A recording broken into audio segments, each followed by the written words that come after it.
샬롬. 서로 인사 나누십니다. 에베소서 1장을 보시겠습니다.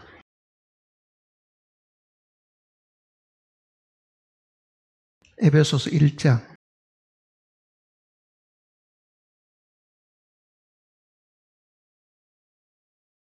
3절 말씀부터 보겠습니다.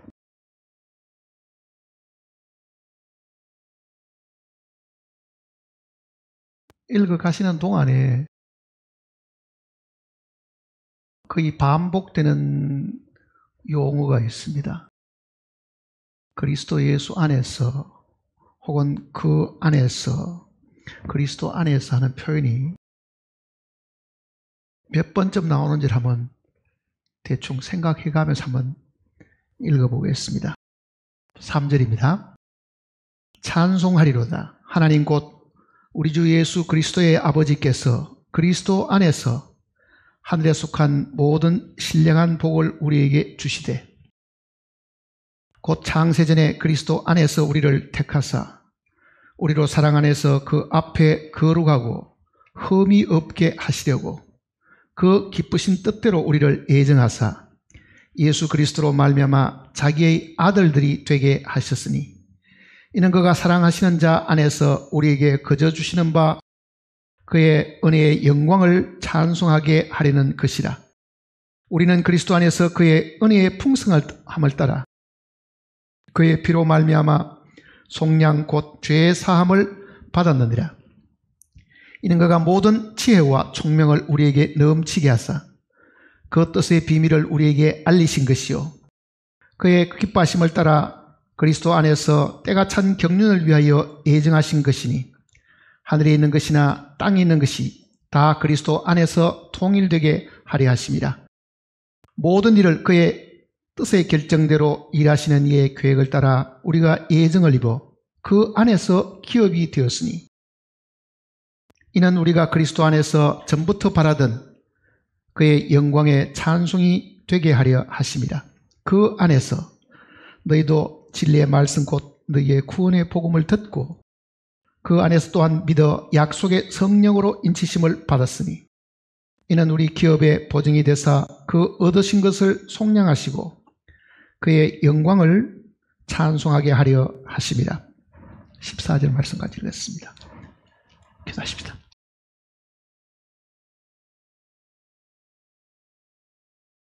우리를 지으셨고 또 우리를 구속하신 살아계신 아버지 하나님, 매번 저희들이 모일 때마다 주님의 은혜를 다시 생각하면서 감사드리고 찬양드리고자 합니다. 하나님이 계심으로 우리 모두가 살아있음을 또한 저희들이 확실히 알고 있습니다.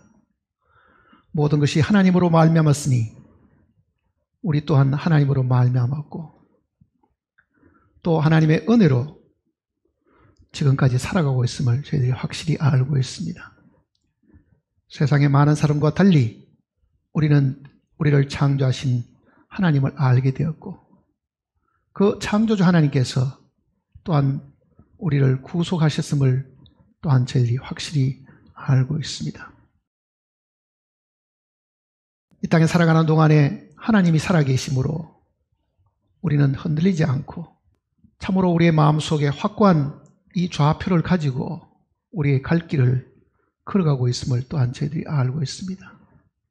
우리가 이르러야 될 곳은 무덤이 아니라 영원하신 하나님의 나라인 줄을 저희들이 알고 있습니다.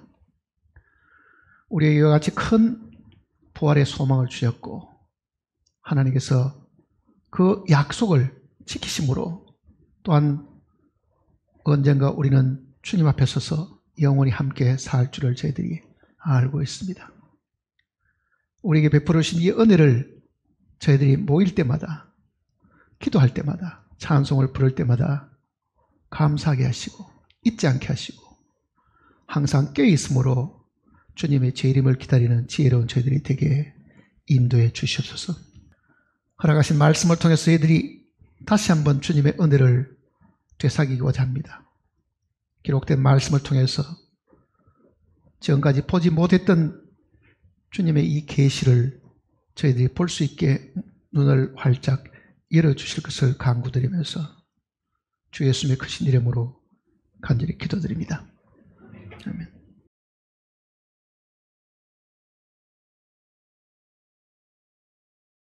하나님께서 우리에게 주신 큰 이 복이 무엇이냐라고 물으면요, 어떤 사람은 자식을 많이 얻게 되어서 복이라고 말하는 사람도 있을 수도 있고, 건강을 주셨기 때문에 복이라고 말하는 사람도 있을 수 있고, 혹은 부를 남보다도 더 많이 가졌기 때문에 복을 얻었다고 말할 수 있을 겁니다. 그러나 그 같은 복들은 영원한 것이 사실은 아닙니다. 자식도 있다가 없어지고, 재물도 있다가 없어지고, 건강도 오늘은 건강하지만은 내일은 상황이 어떻게 될지를 사실은 모릅니다. 그리고 우리가 생각하는 이 복이라는 것은 거의 물질적인 것이고 육에 속한 것을 사실은 두고 말하고 있는 것이지만, 하나님께서 우리에게 주신 이 제일 큰 복은 우리가 그리스도 안에 있다는 그 사실입니다. 그리스도 안에 있다는 사실. 이것보다도 더 큰 복이 사실은 없는데도 우리는 그리스도 안에 있다는 그 사실이 무엇을 의미하는지를 잘 모르기 때문에 그리스도 안에 있는 그 사실을 복으로 생각하는 사람들이 거의 없습니다, 사실은요. 그래서 우리는 이 성경을 읽으면서 하나님께서 우리에게 주신 제일 큰 복이 우리를 예수 그리스도 안에 넣으셨다는 사실입니다. 왜? 그거는 단순하게 들어간 것만 이야기하는 게 아니고 그 안에는 하나님의 모든 풍성한 것이 그리스도 안에 다 들어있습니다. 그러니 그 안에 들어가기만 하면은 그 안에 있는 모든 풍성을 누릴 수 있는 자격도 있기 때문에 사실 그런 겁니다. 그러니 단순하게 우리가 그리스도 예수 안에 있다 하는, 그래서 언젠간 죽지 않는다, 지옥에 들어가지 않고 나중에는 주님과 더불어 산다, 그 의미가 아니고 이 그리스도 안이라는 그 한 짧은 요 문구 속에요 얼마나 이 풍성한 것이 그 안에 있으며 그 안에 있는 사람이 그 안에서 그것을 값없이 누릴 수 있도록 해 주셨다는 사실을 만일 우리가 안다고 하면은요, 지금까지 우리가 추구했던 것, 물질, 장수, 건강, 그런 것을 사실은 우리는 더 이상 바라지 않게 된다는 사실을 알 수 있습니다. 그 에베소 내용을 우리가 과거에 다 한번 공부는 하긴 했습니다. 너무 오래돼서 다 잊어버렸겠죠, 이제. 저도 잊어버리는데 뭐를 이야기를 했는지도 지금 이야기해보라 그러면 잊어버리는데. 에베소서 내용이 우리에게 주는 이 축복이 바로 그겁니다. 그리스도 안에 하는 이 표현입니다. 그리스도 예수 안에. 3절부터 14절까지 10번 정도 그 단어가 들어있습니다. 10번 정도. 그 짧은 문단 속에서 10번 정도 그 언급을 하신 거는요, 우리로 하여금 그리스도 예수 안에 있으면은 어떤 복들을 과연 우리가 얻게 되고 그거를 누릴 수 있는 것인가에 대한 걸 하나님이 보여주시려고 하는 겁니다. 신앙생활을 이렇게 하다 보면요, 굉장히 믿음이 앞서가는 듯하는 사람들도 있고 아니면 굉장히 뒤에 처져 있는 사람 같은 사람도 있습니다. 어떤 사람은 굉장히 열심히 살면서 자신 있게 사는 사람이 있는가 하면은 또 어떤 사람은 그렇지 못하고 늘 의심 속에, 걱정 속에, 불안 속에 살아가는 사람도 있습니다. 그것을 만일 믿음의 이 정도에 따라서 만일 그렇다라고 하면 그 믿음의 정도라는 게 뭐를 말하느냐? 어떤 사람 믿음은 이만하고 어떤 사람은 이만큼 믿음이 있기 때문에 그러냐? 믿음이 자랐다든지 혹은 성장한 믿음을 가졌다고 하는 것하고 믿음이 아주 연약하다고 하는 그 표현이 무엇을 두고 하는 것이냐 하는 것을 한번 생각을 해봐야 됩니다. 성경을 많이 알기 때문에 믿음이 좋다고 말을 할 수 있느냐? 반드시 그런 것도 아닙니다. 성경의 지식과 그게 관계 있는 것은 사실 아닙니다. 근데 딱 한 가지 것은요, 이 차이는 우리가 어떤 믿음의 척도라든지 혹은 신앙생활의 어떤 이 하나님 앞에 열심을 내고 살아가는 것이라든지 딱 한 가지 기준은 있을 수 있는데 그 기준이 뭐냐면요, 얼마만큼 봤느냐 하는 데 달려 있습니다. 계시가 있는데 그 계시를 많이 본 사람은 큰 믿음을 사실 가지게 됩니다. 계시를 조금밖에 보지 못했으면 작은 믿음밖에는 사실 없습니다. 그러니 얼마만큼 하나님이 계시해 주신 이 내용을 마음의 눈이 열려가지고 봤느냐 보지 못하느냐는 것이 모든 신앙생활의 척도이지, 그 사람은 뭐 열심히 했기 때문에 열심히 기도하고 열심히 성경을 읽었기 때문에 매일매일 믿음이 자랐다, 그런 것은 사실 아닙니다. 그러니까 하나님이 우리에게 보여주신 것이 만일 계시라고 하면은 그 계시를 하나님은 보여주시는데 나도 보여주신 만큼 보았느냐, 그 많이 본 사람은 큰 믿음을 사실 가지게 되는 거죠. 본 게 없으면은 믿음도 사실은 아주 작고 그 기초적인 것밖에는 사실은 없을 겁니다. 한번 예를 들어 볼게요. 창세기부터 요한계시록까지 굉장히 많은 분량인데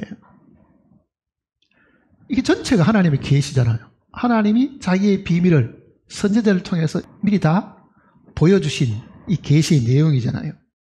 이 계시의 내용을 뭐를 봤느냐고 만일 오늘 우리에게 묻는다고 하면 본 게 뭘 것 같아요, 사실은요. 그게 한두 가지가 아니잖아요, 사실은요. 굉장히 많은 내용들이 그 속에 들어있는데 그거를 정말 본 사람과 보지 않는 사람의 차이라는 거는요, 이게 믿음의 척도가 바로 거기에 있는 겁니다. 왜 같이 구원을 받았는데 어떤 사람은 죽음에 대해서 굉장히 담대한데 어떤 사람은 구원을 받았다 그러고도 죽음을 두려워하는가? 그건 믿음이 약해서 그런 게 아닙니다. 성경이 믿음에 대해서 보여주시는 그 계시가 그 속에 없는 거죠, 사실은요. 죽음이 무엇이며 죽음 이후에 무엇을 하나님이 예배해 놓으신가 하는 그 하나님의 그 비밀을 그가 마음에 조금밖에 못 봤으면은 그건 죽음이 두려운 겁니다, 사실은.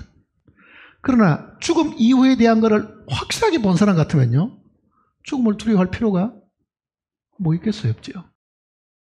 그러니 죽음에 대해서 담대함을 가진다는 것은 그 사람이 담력이 커서 그런 게 아닙니다.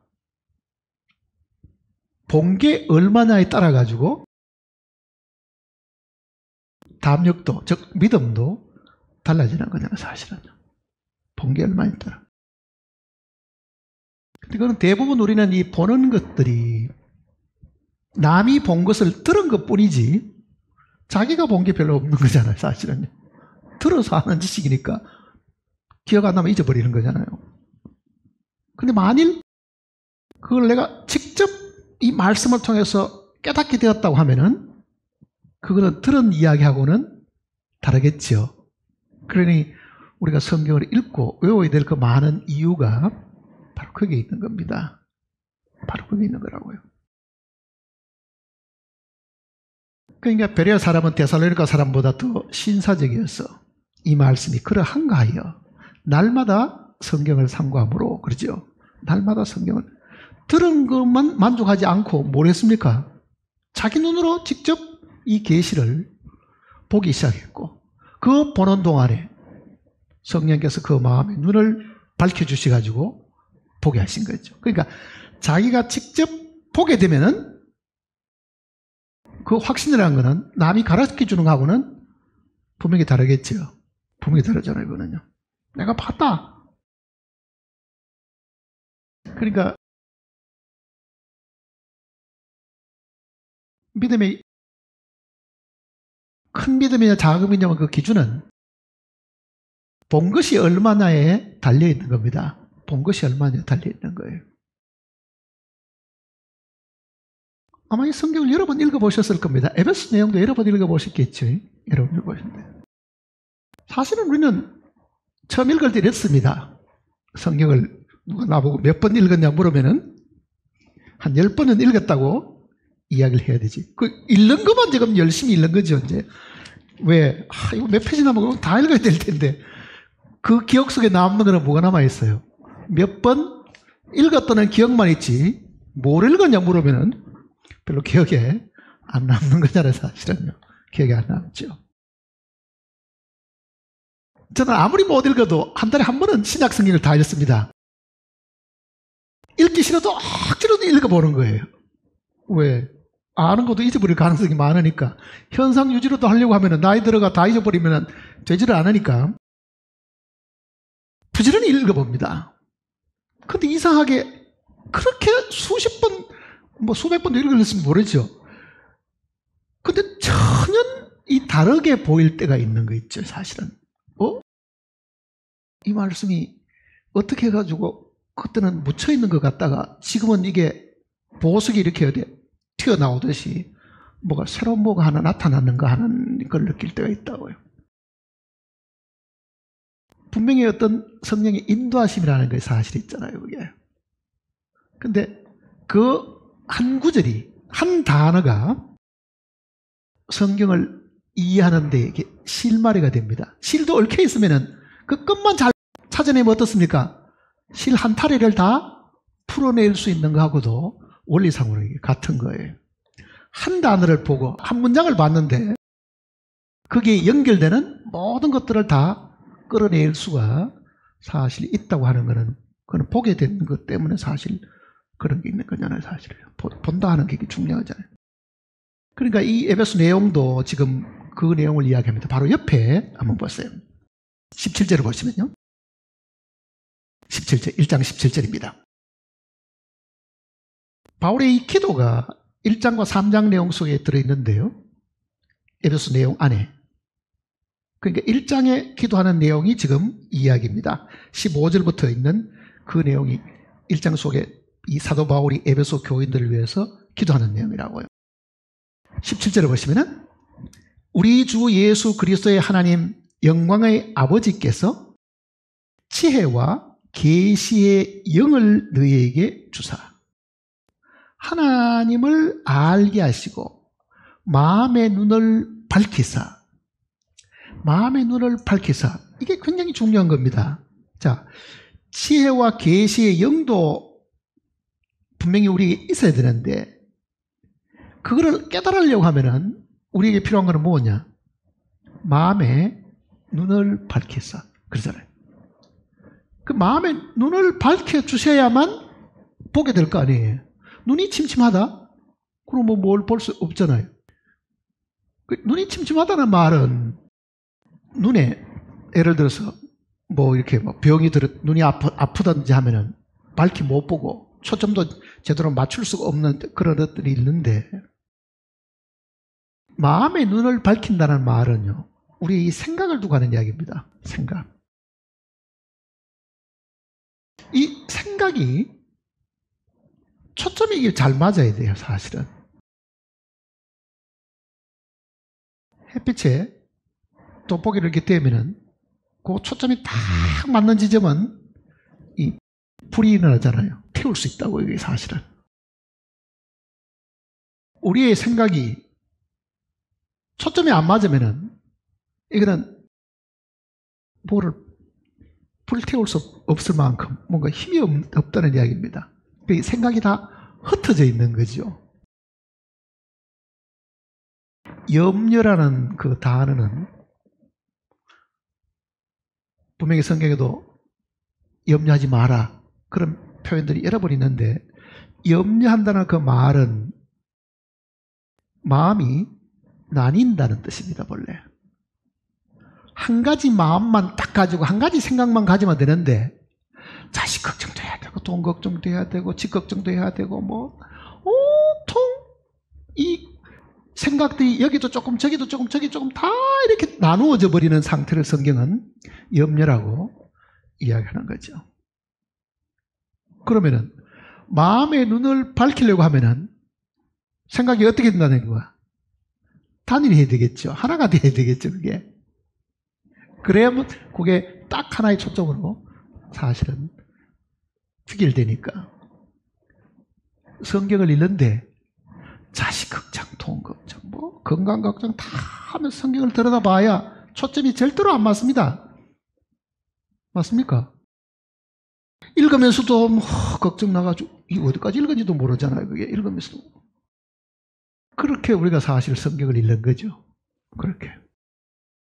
그러니까 마음의 눈을 밝히려고 하면 이게 초점을 맞춰야 되는데 이 정신적 에너지를 빼앗아가는 이 많은 것들을 다 없애고 하나로 초점을 맞출 수 있으면은 정말 우리는 하나님의 뜻이 무엇인가를 금방 사실은 알 수 있어요. 성경이 말하는 바로 그 뜻. 정말 내 생각이 이 성경이 무엇을 말하고 계시는가 거기에 초점이 다 맞춰져 있으면은 그거는 분명히 알게 됩니다. 하나님께서 그렇게 어렵게 해놓지를 않았다고 했어요.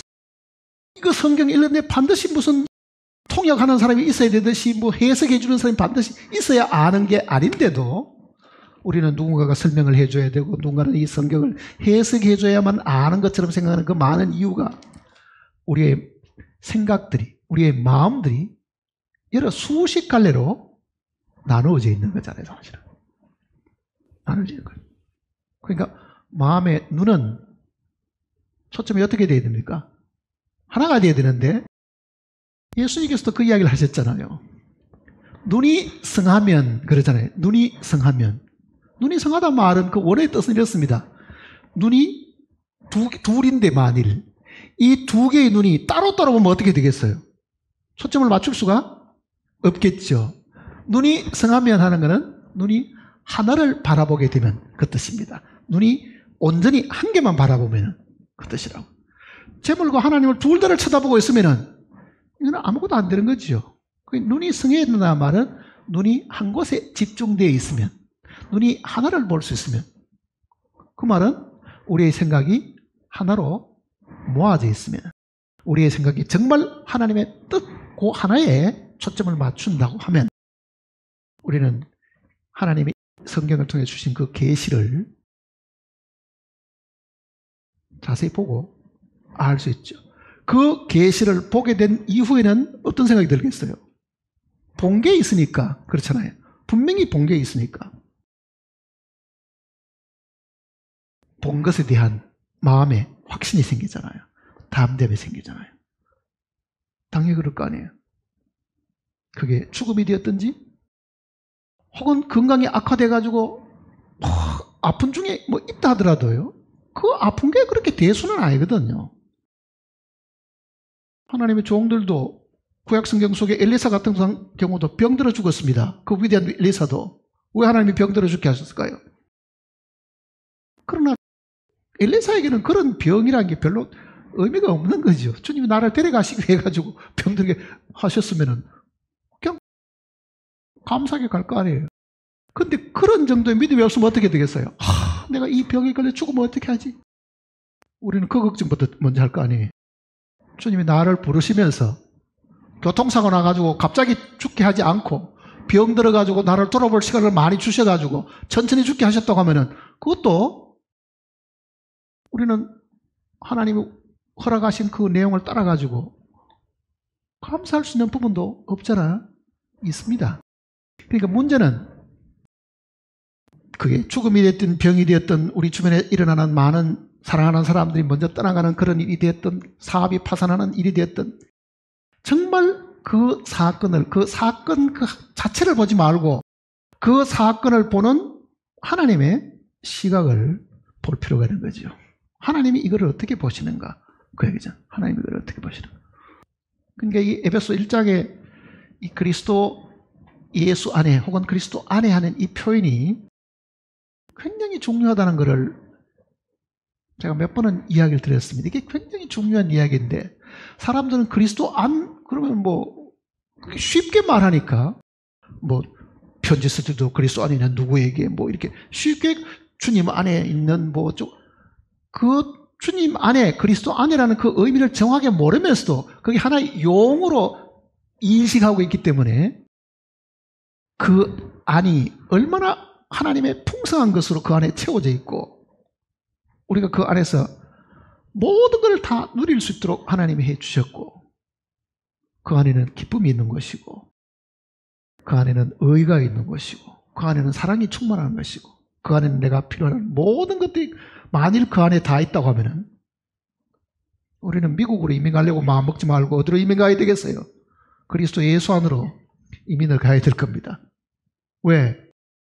이민 가려고 하면 결국은 더 잘 사는 나라, 복지가 더 잘 돼 있고 자연환경도 좋은 데로 누구든지 육신적으로도 그런 데 가고 싶다고 하면 그리스도 예수 안보다도 더 안전한 곳이 없고 그보다 더 하나님의 축복을 받은 곳이 없다고 하면은 모두가 그 안에 들어가는 걸 가장 기쁘게 생각해야 될 것이고 이미 그 안에 들어온 사람들도요 감사해야 되는데 우리는 그리스도 안이 어떤 곳인지를 잘 모르기 때문에요 그리스도 안에 있다고 말을 하면서도 그거 별로 귀중하게 생각을 하지 않고 있습니다. 로마서 8장은 뭐라고 이야기합니까? 로마서 8장 1절은 뭐라고 말합니까? 예? 다 잊어버리셨어요? 찾아봐야 되겠어요? 뭐 찾아보시면 할 수 없네. 거기도 예수님 안에, 그리스도 예수 안에 있는 그 내용을 지금 설명을 합니다.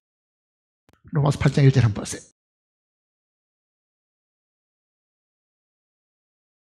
같이 읽어볼까요? 그러므로 이제 그리스도 예수 안에 있는 자에게는 결코 정죄함이 없나니 하나님이 나보고 죄 없다고 말을 하는 것은 내가 죄가 있고 없고의 기준에 있지 않고 그리스도 안에 있으면 죄가 주님이 정죄하는 것이 없고 유죄 선언을 하지 않고 그리스도 밖에 있으면 아무리 깨끗해도 이거는 뭐라는 이야기입니까? 유죄다 그 얘기잖아요. 하나님이 나를 어렵다고 하는 것은 내가 죄를 안 지었기 때문에 그동안 몇 년 동안에 거짓말도 한 번도 안 했기 때문에 나를 어렵다고 보시는 게 아닙니다. 하나님이 나를 죄 있다 없다를 선언하는 것은 내 위치가 어디 있느냐를 보고 유죄냐 무죄냐를 이야기하는 거지 내 개인의 상태를 보고 유죄냐 무죄냐를 결정하지 않습니다. 그러니 그리스도 예수 안에 있기만 해도 그 안에 있기만 해도 하나님이 나를 보실 때는 무죄다는 이야기잖아요. 그게 아니 세상에 그런 기준이 됐어요. 죄 있으면 분명히 죄 있는 거지 위치가 바뀌었다? 그러면 밖에 있다가 그 안에 들어가기만 이게 무죄다. 무죄라는 뜻이거든요. 정죄함이 없다는 것은 너는 죄가 없다, 무죄다, 어렵다 그 얘기잖아요. 그럼 한번 생각해 보세요. 그리스도 예수 안에 있는 것이 하나님이 나를 보실 때 죄가 있느냐 없느냐를 보는 그 큰 기준이 된다 하면은요 지옥 안 가려고 하면은 정죄를 받지 않으려고 하면은 죄에 안 지려고 노력하기보다 뭐부터 먼저 해야 되겠어요? 그 안에 들어가려고 노력을 해야 될 거 아니에요. 내가 그 안에 있기만 해도 무죄라고 하면은 밖에서 죄 안 지려고 산에 들어가서 도 닦고 앉았고 죄 안 지려고 악을 쓰고 견디고 참고 하는 것보다는 더 쉬운 방법이 뭐예요? 그 안에 들어가기만 하면 된다. 들어가기만 하면. 그러니 그리스도 예수 안에 있는 자는 비록 그가 강도였든지 십자가상의 그 강도처럼 강도였든지 그렇잖아요.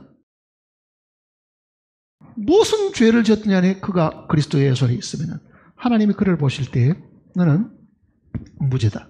그 얘기잖아요. 무죄다. 그러니까 이 에베소서 내용도 이 내용을 지금 더 상세하게 우리에게 가르쳐주는 이야기입니다. 그리스도 예수 안에 있는 것이 이게 얼마나 큰 축복이냐 하는 것을 지금 이야기하는 겁니다. 에베소서 3 보세요.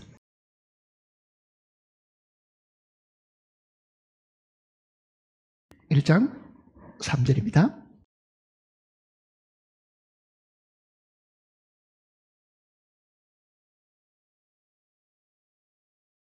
찬송하리로다.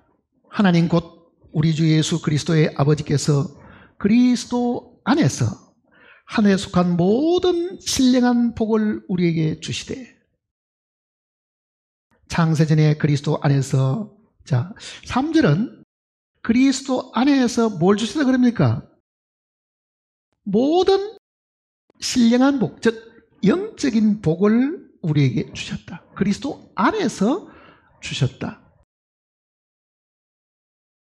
자, 모든 했으니까 이거는 한 가지가 아니고 여러 개겠죠. 사실은 모든 신령한 복을 우리에게 주셨다. 자, 그리스도 안에 있으면 정죄함도 없고, 정죄함 없는 정도가 아니라 그 안에서 쇠하지 않고 영원한 하늘에 있는 복을 몽땅 다 그 안에 주셨다. 무슨 복이 그게 있을 것 같아요? 여기 지금 우리말 성경은 지금 그냥 복을 이렇게 했지만은 다른 역본들은 이걸 복수로 해놨습니다. 복들을 이렇게 되는 거예요. 복들을. 하늘에 속한 모든 복들을 우리에게 주사. 그게 한 가지가 아니고 다수의 그 복들을 우리에게 주셨다.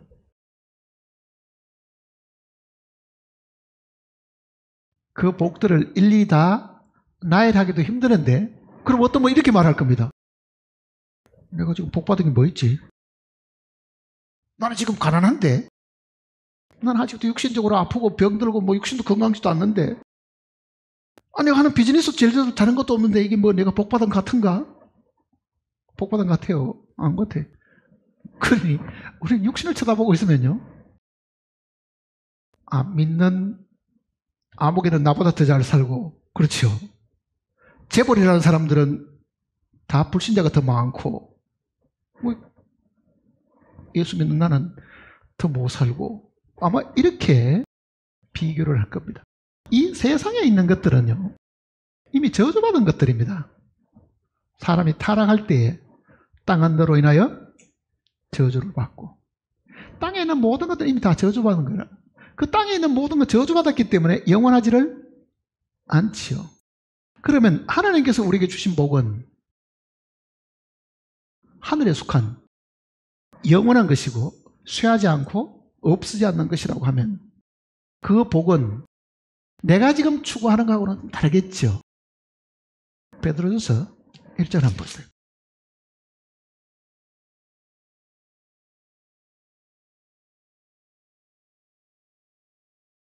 베드로전서 1장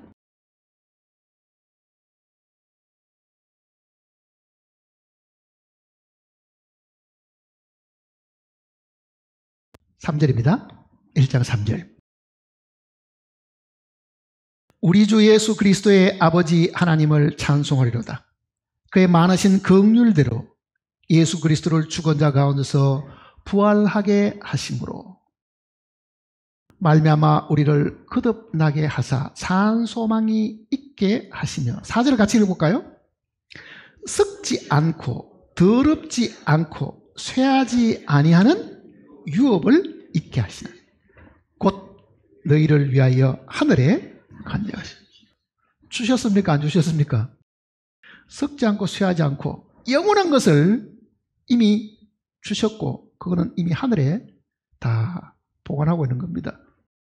육신의 생명이 끝이 나는 그 순간에 우리는 하나님 앞에 이르게 되는데요, 그 앞에 뭐가 있다는 이야기입니까? 썩지 않고 쇠하지 않는 이 유업이, 하나님께서 우리에게 물려주신 이 유산이, 이 복들이 그 이야기잖아요. 있다는 이야기입니다. 하늘나라에 들어서 살게 해주는 그것만 해도 이거는 복이잖아요. 밖에 안 쫓겨나고 그 안에 들어가는 것만 해도 복인데, 그 안에 우리가 누릴 수 있는 많은 복들을 준비를 해 두셨고, 믿는 그 사람들 하여금 믿는 그 순간에 그것이 자기 것이 되게 하셨습니다. 누리는 것만, 이 땅에서 지금 육신을 가지고 있는 동안에는 하늘의 신령한 복을 이 육체를 가진 사람이 가치를 알겠어요? 모르겠어요? 모릅니다. 그러니 우리도 이 하늘의 신령한 몸으로 어느 날 변화가 되면요, 그 변화된 그 사람에게 영원하신 복이 가치가 있는 거지. 하늘의 복은 영원한 것인데 지금 그 영원한 것을 육신을 가진 나에게 가져줘 봐야 이 가치를 제대로 발휘할 방법도 없고 그 가치를 제대로 알 수도 없는 겁니다. 그러면요. 안 그렇겠어요? 그러니 우리가 바라는 것은 그 하늘에 영원하고 쇠하지 않는 그거를 끌어다가 이 육신에 어떻게 자꾸 이렇게 활용을 해보려고 하다 보니까 이제 이해를 잘 못하는 거죠, 사실은요. 그러나 이 육신을 벗으면은 다 알게 됩니다. 그러니까 영적인 것과 육적인 것은요, 요 육신의 껍질을 벗느냐 벗지 않나 그 차이밖에 없습니다. 벗으면은 우리는 영원한 것 속에 들어갑니다. 육신을 벗는 순간에 영원한 것 속에 들어가는 거예요.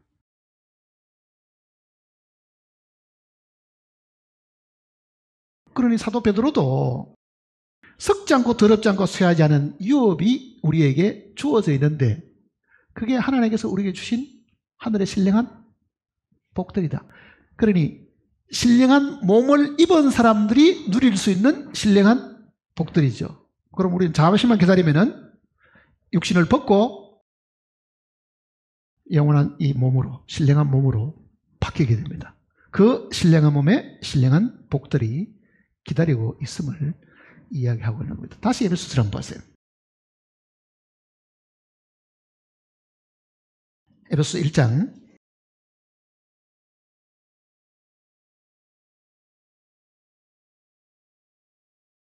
4절입니다. 곧 창세전에 그리스도 안에서 우리를 택하사 창세 전에 그리스도 안에서 우리를 이미 택하셨고 우리로 그 사랑 안에서 그 앞에 거룩하고 흠이 없게 하시려고 그 기쁘신 뜻대로 우리를 예정하사 예수 그리스도로 말미암아 자기의 아들들이 되게 하셨으니. 자, 우리가 아들 된 것도 개별적으로 된 게 아닙니다. 어디서 되었습니까?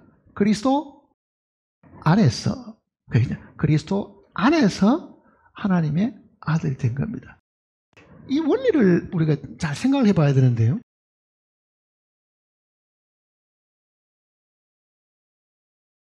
예수님은 자신을 두고 하늘의 미랄로 표현했잖아요. 하늘의 미랄이. 그러잖아요. 미랄이. 이거는 예수님입니다. 예수님.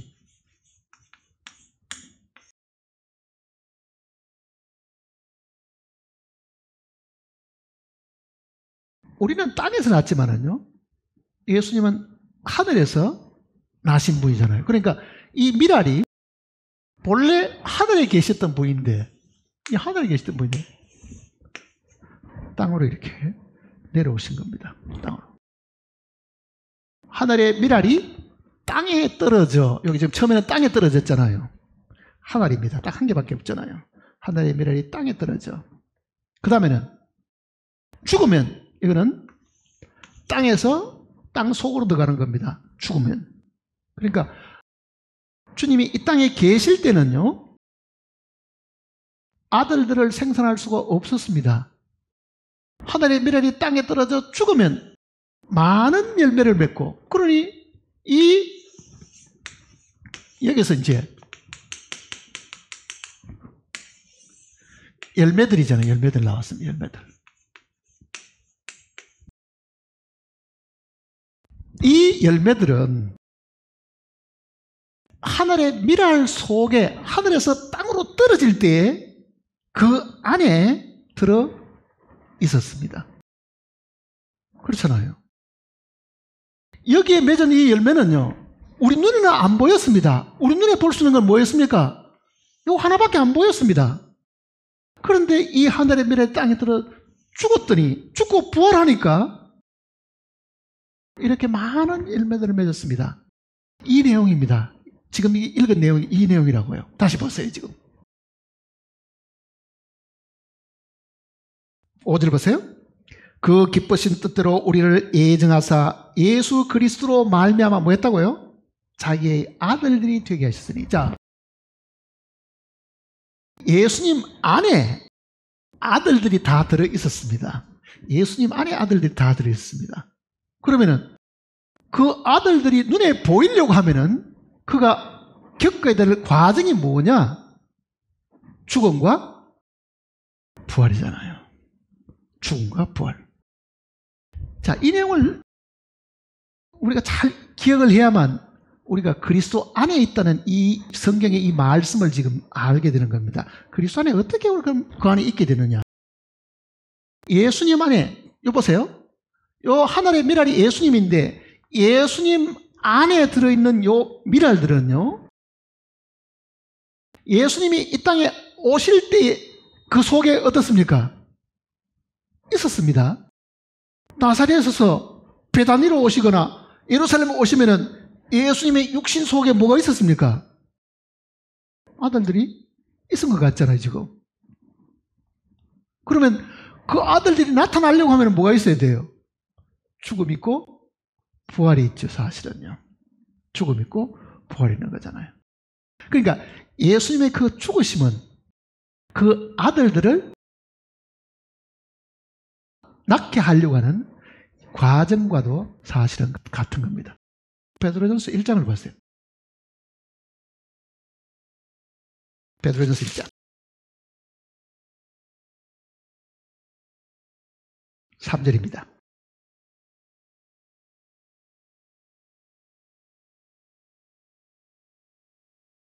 3절, 우리 주 예수 그리스도의 아버지 하나님을 찬송하리로다. 그의 많으신 긍휼대로 예수 그리스도를 죽은 자 가운데서 부활하게 하심으로 말미암아 우리를 거듭나게, 다시 태어나게, 그 말입니다. 하사. 자, 부활하심으로 다시 태어나게 했죠. 죽었고 싹이 나니까 그게 부활이잖아요. 죽고 싹이 나기 시작하니까 뭐가 나왔습니까? 알갱이가 나온 이게 아들들이잖아요. 그러니 예수 그리스도의 죽으심과 부활로 말미암아 우리를 뭐 했다고요? 아들이 나오게 하셨다. 자, 창세전에 우리를 그 안에 넣으신 것은 하나님의 계획 속에 들어있는 거잖아요. 계획하신 거라고요. 우리는 이거를 잘못 생각하면요, 내가 믿는 날 내가 예수 그리스도를 믿었더니 내가 오늘 거듭났다 이렇게 말하지만은요, 그 말이 틀린 건 아니지만 실제 이 거듭남은 내 개인이 거듭날 수 있는 것이 아닙니다. 자, 거듭나든지 처음 나든지 태어나는 걸 한번 생각해 보라고요. 태어나는 거. 출생하는 겁니다. 출생하는 거. 아이가 태어났습니다.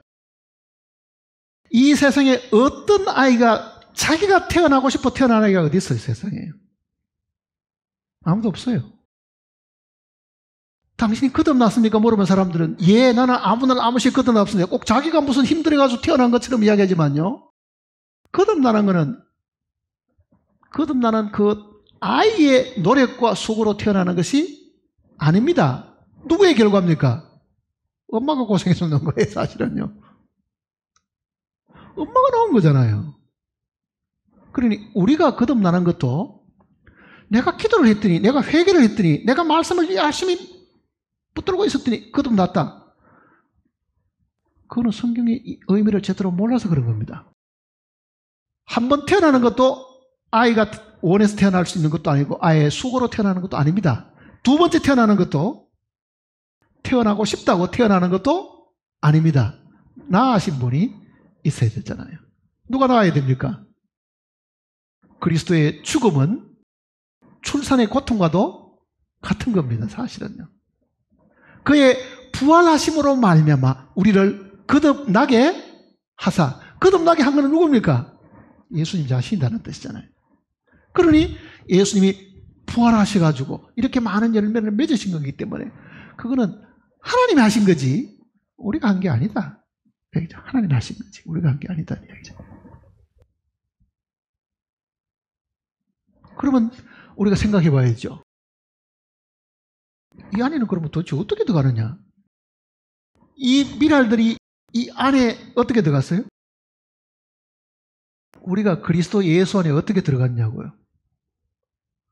그리스도 예수 안에 있으면은 정죄함이 분명히 없는데 그 정죄함을 안 받기 위해서 나는 그리스도 예수 안에 들어가야 되겠는데 그 그리스도 예수 안에 어떻게 들어갈 수 있느냐고요. 나도 그 속에 있고 싶다. 나도 이제는 그리스도 밖에 있지 않고 그리스도 안에 있고 싶다고 하면은 그게 어떻게 내가 할 수 있느냐 그 이야기잖아요. 어떻게 내가 그리스도 예수 안에 들어갈 수 있는 사람이 있어요? 우리 중에 아무도 그리스도 예수 안에 들어가고 싶다고 들어가는 사람은 사실은 아무도 없습니다. 엄밀하게 보면요.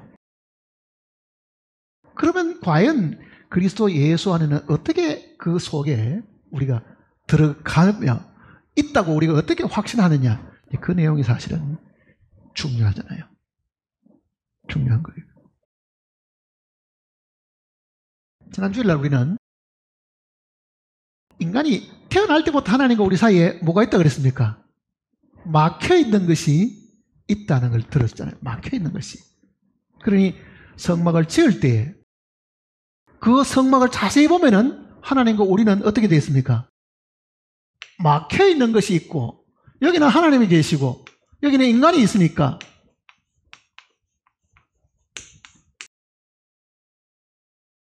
하나님과 우리 사이에는 막혀있는 것이 있다. 그 막혀있는 상황을 그대로 만들어 놓은 것이 성막이고 성전이잖아요. 하나님과 우리는 막혀있다. 가로막혀있는 게 있다. 그거잖아요.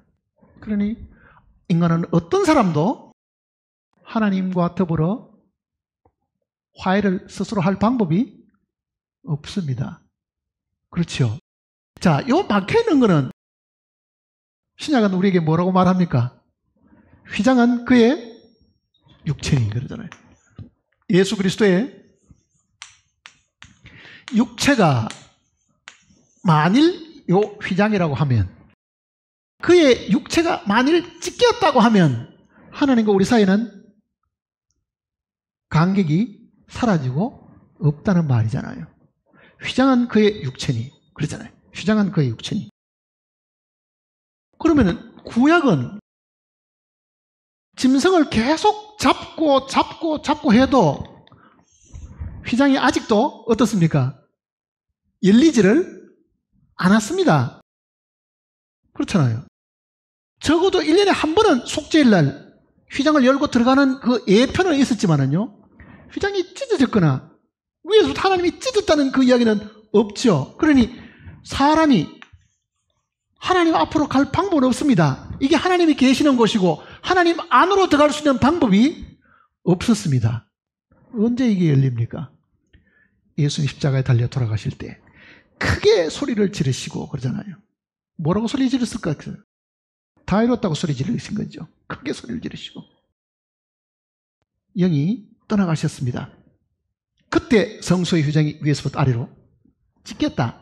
그거는 하나님이 찢었기 때문에 위에서부터 아래로 찢어진 겁니다. 사람이 찢으면 밑에서부터 위로 찢겠죠. 높기 때문에. 그러니까 예수님이 죽으실 때에, 여보세요? 하늘의 미라에 땅에 들어 죽죠. 죽으실 때에 껍질이 터졌죠. 껍질이 터지니까 뭐가 나옵니까? 그 말은 무슨 말이겠어요? 터지는 걸 보니 그 터진 속에 뭐가 들어있어요? 들어있죠. 그러면은 예수님이 휘장이 찢어지면은 그 안에 뭐가 있다는 이야기가 있어요? 우리가 그 속에 들어있었다는 뜻이잖아요. 그러니 우리를 하나님 안에, 즉 휘장 안에 넣으신 것은 하나님이 하신 것이지 사람이 한 것이 아닙니다. 사람이 한 게 아니라고요. 너희는 하나님께로부터 나서 그리스도 예수 안에 있고, 하나님께로부터 나서 하는 것은 하나님이 우리를 그 안에 넣으셨다는 뜻이잖아요. 하나님께로 나서 그리스도 예수 안에 있고. 그러니 이 미랄이 터트려지는 것이나 휘장이 찢어지는 것은요, 육체를 벗는 겁니다. 육체를, 껍질을 벗는 거잖아요. 그러니까 벗었더니 우리는 하나님 안에 어떻게 했습니까? 하나가 되어 있고 그 안에 있게 된 거잖아요. 사실은. 그러니까 예수 그리스도의 죽으심은 우리의 죄를 위한 죽으심도 있지만은요, 뭐가 있습니까? 우리를 태어나게 하는 과정이잖아, 사실은. 태어나게 하는. 그러니까 죽음 안에서 하나가 되어 있었고 부활 안에서도 우리가 하나가 되어 있은 겁니다. 그러니까 그리스도 안에 함께 죽게 하신 것도 하나님이시고 그 안에서 함께 살아나게 하신 것도 하나님이십니다. 그러니까 누구든지 그리스도 예수 안에 있는 자에게는 결코 정죄함이 없다. 왜 정죄함이 없겠어요? 그의 찢기심과 피 흘리심이 그 모든 죄에 대한 형벌을 받았잖아요.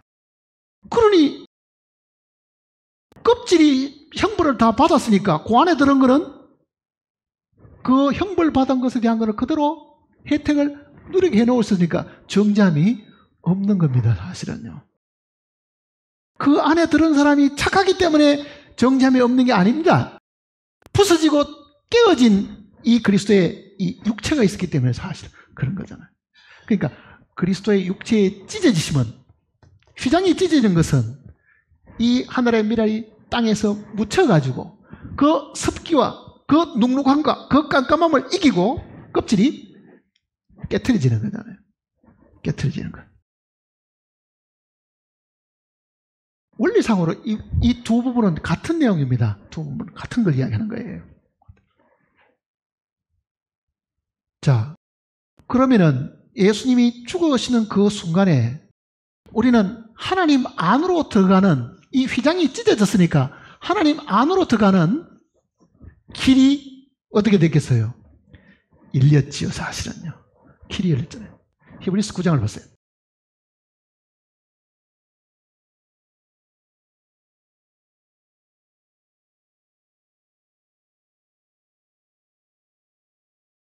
히브리서 9장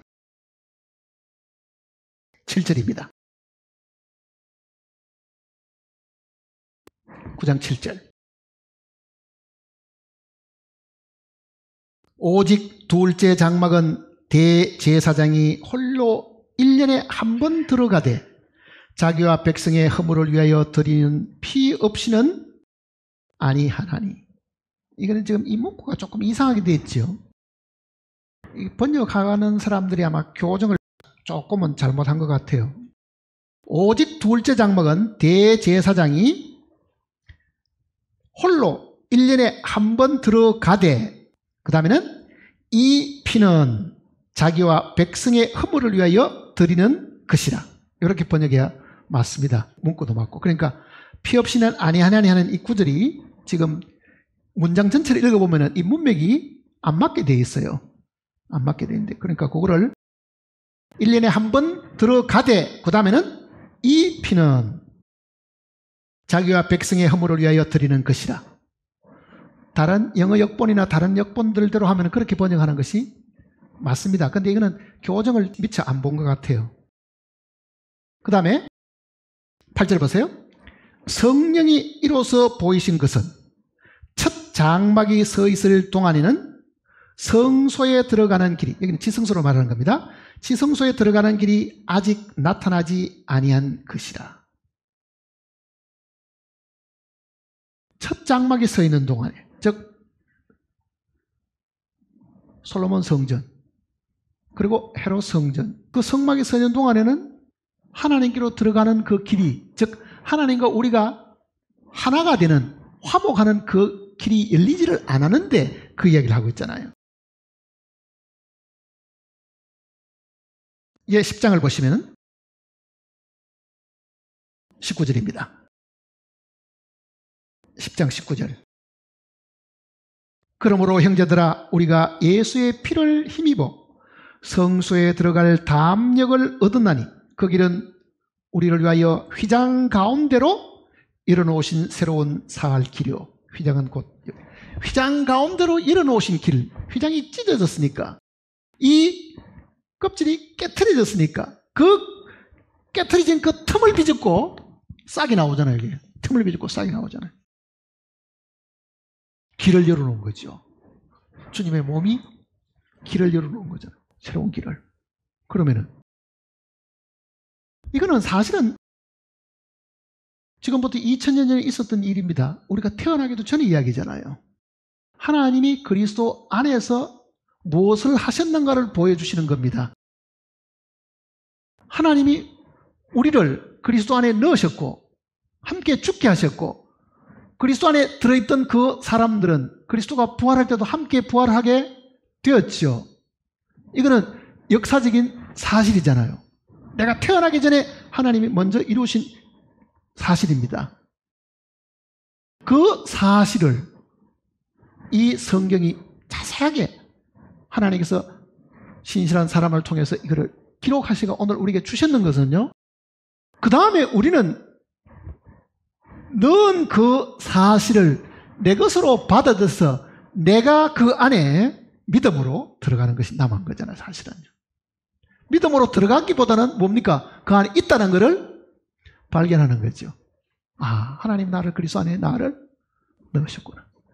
그의 죽으심으로 하나님과 우리 사이의 장벽을 다 무너뜨리시고 우리를 품어가지고 이제는 하나님과 우리가 장벽이 사라졌으니까 하나로 만드신 거잖아요. 하나로.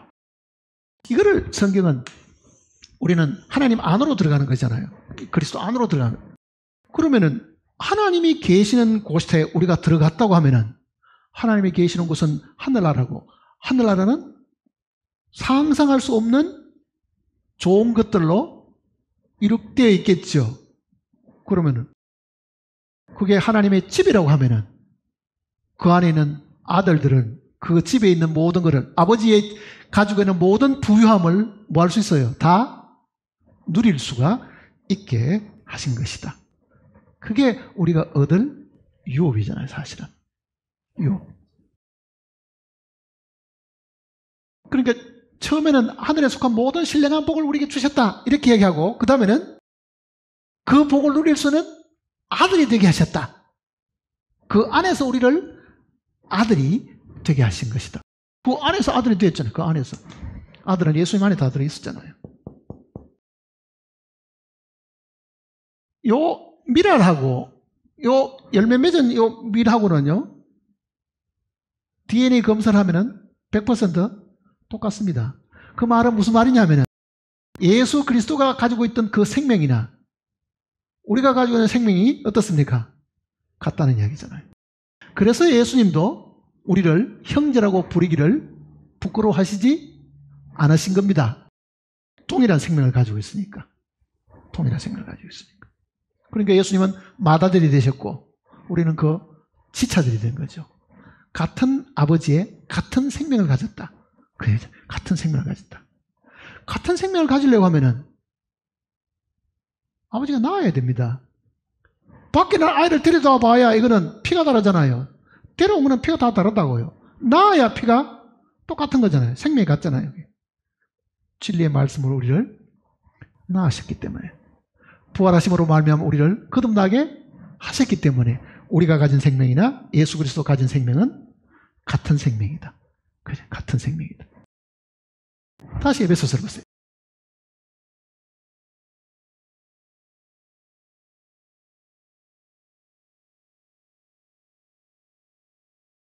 (5절입니다) 그 기쁘신 뜻대로 우리를 예정하사 예수 그리스도로 말미암아 자기의 아들들이 되게 하셨으니 이는 그가 사랑하는 자 안에서 우리에게 거저 주시는 바 그의 은혜의 영광을 찬송하게 하려는 것이다. 우리가 장차 하늘나라에 가서 누릴 수 있는 모든 것들은 은혜로 주신 것들인데, 그 은혜로 주신 것을 누릴 수 있는 사람은 누구냐? 하나님의 아들일 뿐이다. 그 우리는 하나님의 아들이잖아요. 아들이들. 아들이기 때문에 하나님의 거처 속에 들어가서 함께 살 수 있게 됐고, 아들이기 때문에 하나님의 집에 있는 모든 것도 우리가 다 누리고 즐길 수 있게 해 주셨다. 그 내용을 이야기하려고 하는 겁니다. 7절 보세요. 우리는 그리스도 안에서 그의 은혜의 풍성을 따라 그의 피로 말미암아 속량 곧 죄 사함을 받았느니라. 자, 아들이라는 존재는 본래 타락하고 더럽고 육신을 입고 있는 동안에는 형편이 없었지만은 우리는 그분의 그 보혈로 인해 가지고 속량, 피로 값주고 사신 바 되었다. 그 내용을 이야기하는 겁니다. 피로 값주고 사신 바 되었다. 8절도 보시면요. 이는 그가 모든 지혜와 총명을 우리에게 넘치게 하사 그 뜻의 비밀을 우리에게 알리신 것이요 그의 기뻐하심을 따라 그리스도 안에서 때가 찬 경륜을 위하여 예정하신 것이니 하늘에 있는 것이나 땅에 있는 것이 다 그리스도 안에서 통일되게 하려 하심이라. 하늘에 있는 것과 땅에 있는 것의 차이는 뭐겠어요? 지금 하늘에 있는 것은 천사들입니다. 땅에 있는 존재들은 사람들이잖아요. 하늘도 반역의 흔적이 있습니다. 마귀가 반역한 흔적이 있잖아요, 그게. 그러니 하늘도 새롭게 되어야 되고 땅도 새롭게 되어야 됩니다. 그래서 새 하늘과 새 땅이 필요한 이유가 바로 그런 겁니다. 근데 이 모든 것들을, 하늘에 있는 것이나 땅에 있는 모든 것들을 이제는 둘이 아니고 어떻게 합니까? 하나로 그 뜻이죠. 지금은 하늘과 땅은 서로 다릅니다. 하늘은 하늘이고 땅은 땅이잖아요, 이제. 그러나 예수 그리스도의 이 죽으심으로 말미암아 그 하늘과 땅의 경계선도 이제는 사라져서 완전한 통일체, 하나가 되도록 지금 하신다. 그 얘기입니다. 그러면은 천사와 우리도 어떻게 되겠어요? 같이 살게 되겠죠. 지금은 분리되어 있고 천사가 활동하는 영역이 따로 있고 우리가 사는 영역이 따로 있다고 하지만은요, 이제 주님 안에서 이제는 하늘과 땅이 통일을 이루면은 하늘에는 천사들이나 우리나 다 하나님 앞에서 같이 살게 되는데 완전한 통일을 이루어가지고 그네들이 지금 하나님을 섬기고 있는 그 지위는 구원받은 사람들에게 넘어갑니다. 넘어가게 되어 있다고. 계시록 내용을 자세히 읽으면 그렇게 되잖아요. 그리고 그 천사들은 결국은 구원받은 이 후사들을 섬기는 하나님의 종들이 되게 되어 있습니다. 지금은 우리가 천사보다도 능력이 있어도 훨씬 더 못하지요. 지혜 있어도 훨씬 더 못하지요. 그런데 우리도 어느 날 변화의 몸을 입고 우리의 몸이 주님과 같이 영광스러운 몸으로 바뀌게 되면은 그 하늘에 있는 그 천사들도 하나님의 아들인 우리를 섬기는 종들로 봉사하게 됩니다. 완전한 통일을 이루게 될 것을 이야기하는 겁니다. 11절을 보세요. 모든 일을 그의 뜻의 결정대로 일하시는 이의 계획을 따라 우리가 예정을 입어 그 안에서 기업이 되었으니 이는 우리가 그리스도 안에서 전부터 바라던 그의 영광의 찬송이 되리게 합니다. 자, 영광의 찬송, 영광 이 표현들이 있잖아요. 영광. 영광이 뭐예요? 우리는 뭐 어디 사람들 앞에 뭐 이렇게 사람들 많은데 이렇게 불러내가지고 뭐 어떻게 뭘 하게 하면은 제가 뭐 이 자리에 쓰는 영광스러운 자리에 뭐 서게 되었고 뭐 사람 앞에 쓰는 것도 무슨 영광스럽고 이야기하죠. 그건 영광이 사실 아닙니다. 하나님께서 천지를 창조하시는 것은요, 하나님의 영광을 드러내는 겁니다. 하나님의 영광을 드러내는 거잖아요. 우리가 아름답다든지 지혜가 놀랍다든지 뭐 어떻게 저렇게 섬세하게 만들 수 있었겠나 하는 것은 보는 사람마다 전부 다 입에서 하나님의 그 솜씨와 하나님의 그 지혜에 탐복할 거 아니에요. 그러니 모든 창조물들은 하나님이 얼마나 놀랍고 상상할 수 없는 지혜를 가지시고 위대하신 분인가를 보게 하는 거잖아요. 창조물이 하나도 없다고 하면은 하나님은 위대하시고 해도 뭐 얼마나 위대한데 이렇게 물을 거 아니에요. 그러니 만드는 모든 이 피조물들은 하나님이 얼마나 위대하신가를 보여주는 물적 증거지요. 한번 보세요. 상상할 수 없는 어떤 기계를 만들었다고 가정해 보세요. 그 기계를 쳐다보면 그 기계를 만든 사람이 얼마나 영광스럽게 여겨집니까? 그러니 천지 창조는 하나님의 영광을 드러내는 겁니다. 하나님의 영광을 드러내는 거죠. 모든 피조물이 하나님의 영광을 드러내는데 구속은 그러면 누구의 영광을 위한 것 같아요? 창조는 하나님의 영광을 드러내는 것이라고 하면 구속은 누구의 영광이 나타날 것 같아요? 구속을. 그는 우리의 영광입니다, 사실은요. 구속은. 왜 그러냐 하면요, 모든 사람이 범죄하였기에, 즉 모든 사람이 죄를 지었음에 하나님의 영광에 이르지 못하더니.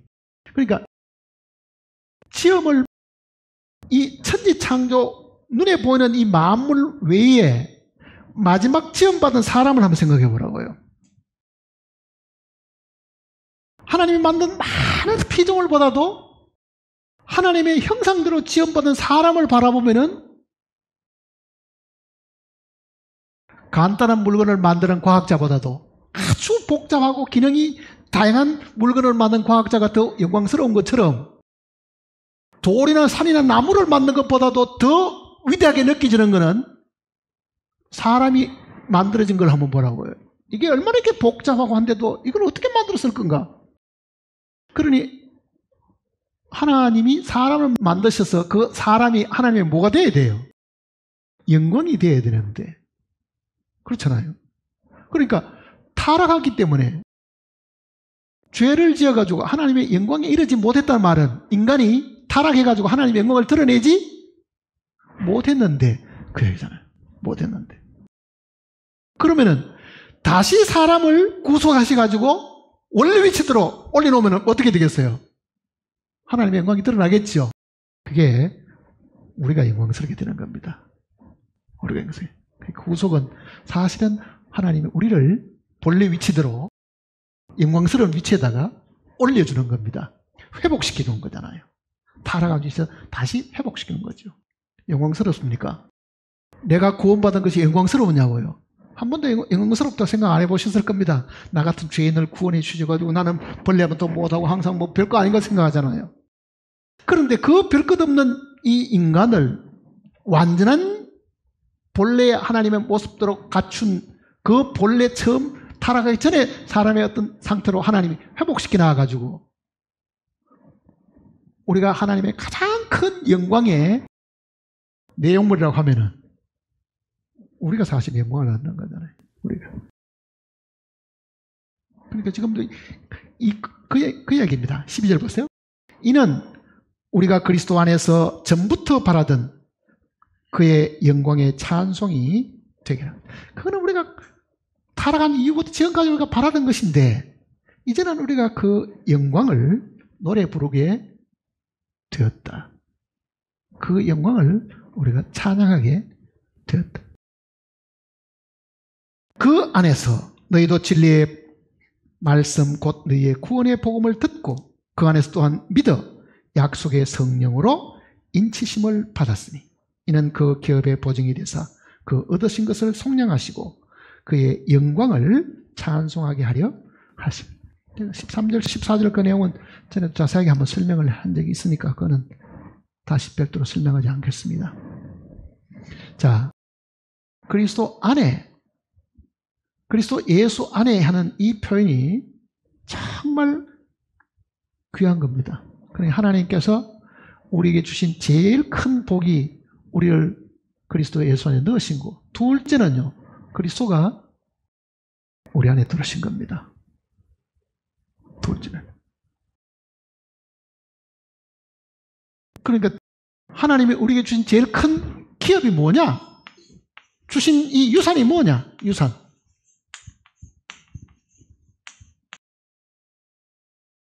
구원받은 사람에게 주신 제일 큰 유산은 나를 그리스도 안에 넣으신 겁니다. 둘째는 그리스도를 내 안에 넣으신 겁니다. 이거보다 더 큰 복이 없습니다. 보세요.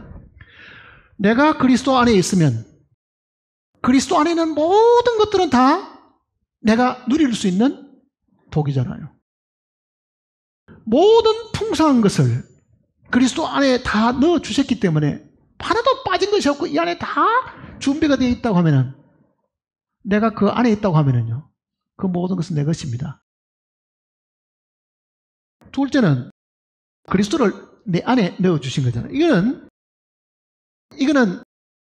주님이 하신 모든 것들을 내 것이 되게 하신다는 겁니다.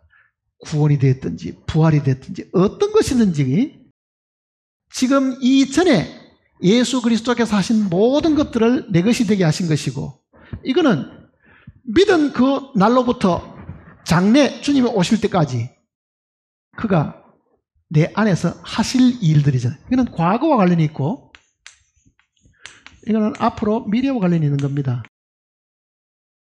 이거는 주님이 내 대신 하신 것이기 때문에 십자가에 죽으신 것이나 부활하신 것이고, 이거는 주님이 지금도 내 안에서 내 대신 행하시려고 하는 겁니다.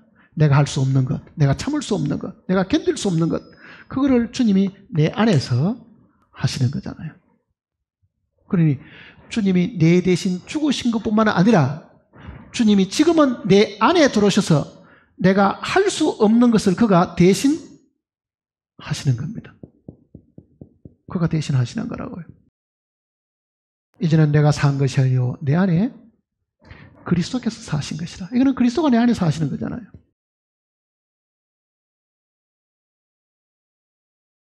그러니 이 두 가지보다도 더 큰 복이 사실은 없죠. 그러니까 우리가 성경을 읽으면서 이런 내용들을 더 자세하게 발견하는 수밖에 없습니다. 눈이 열려가지고 발견하는 거잖아요. 그러니 얼마나 더 많은 것을 발견했느냐에 따라 가지고 기쁨이 차이가 있을 겁니다.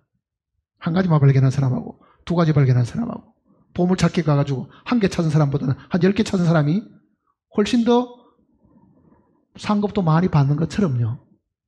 우리는 주님 안에 있는 이미 주신 것들에 대한 것을 내가 얼마나 찾아내어서 내 것으로 3년에 따라 가지고 주님을 아는 지식이 어떤 사람은 좁고 어떤 사람은 넓고 그 차이가 분명히 있다는 것을 기억을 하셔야 됩니다. 그럼 어떻게 하셔야 되겠어요? 성경을 훨씬 더 자세하게 읽어야 되겠죠. 잠언 2장을 보세요. 얼마나 자세히 읽어야 되는지.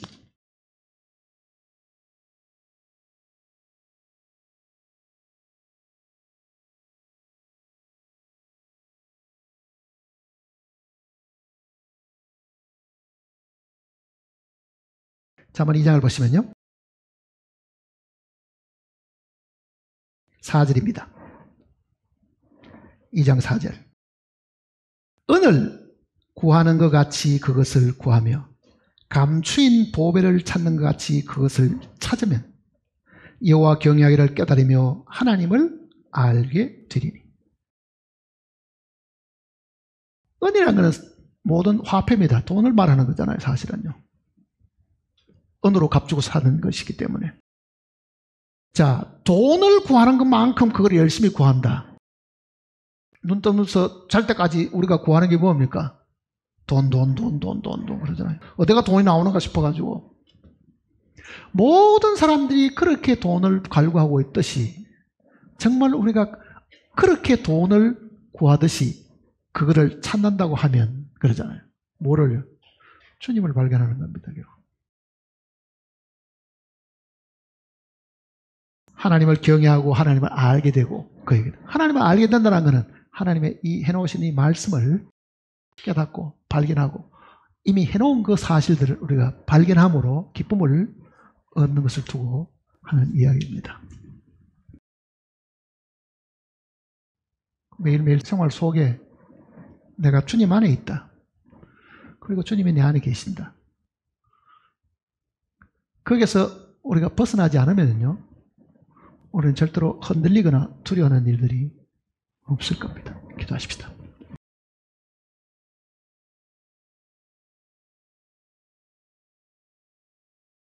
아버지 하나님, 그리스도 안에서 우리에게 주신 이 복이 얼마나 큰지를 우리는 미처 헤아리지 못하고 있습니다.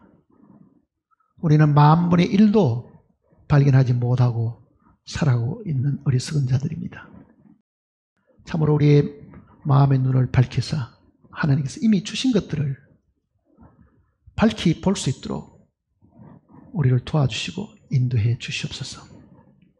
말씀을 읽을 때나 들을 때나 묵상할 때에 진리의 성령께서 우리의 마음에 빛을 비추셔서 하나님께서 이미 우리에게 주신 것들을 밝히 보게 도와주시옵소서.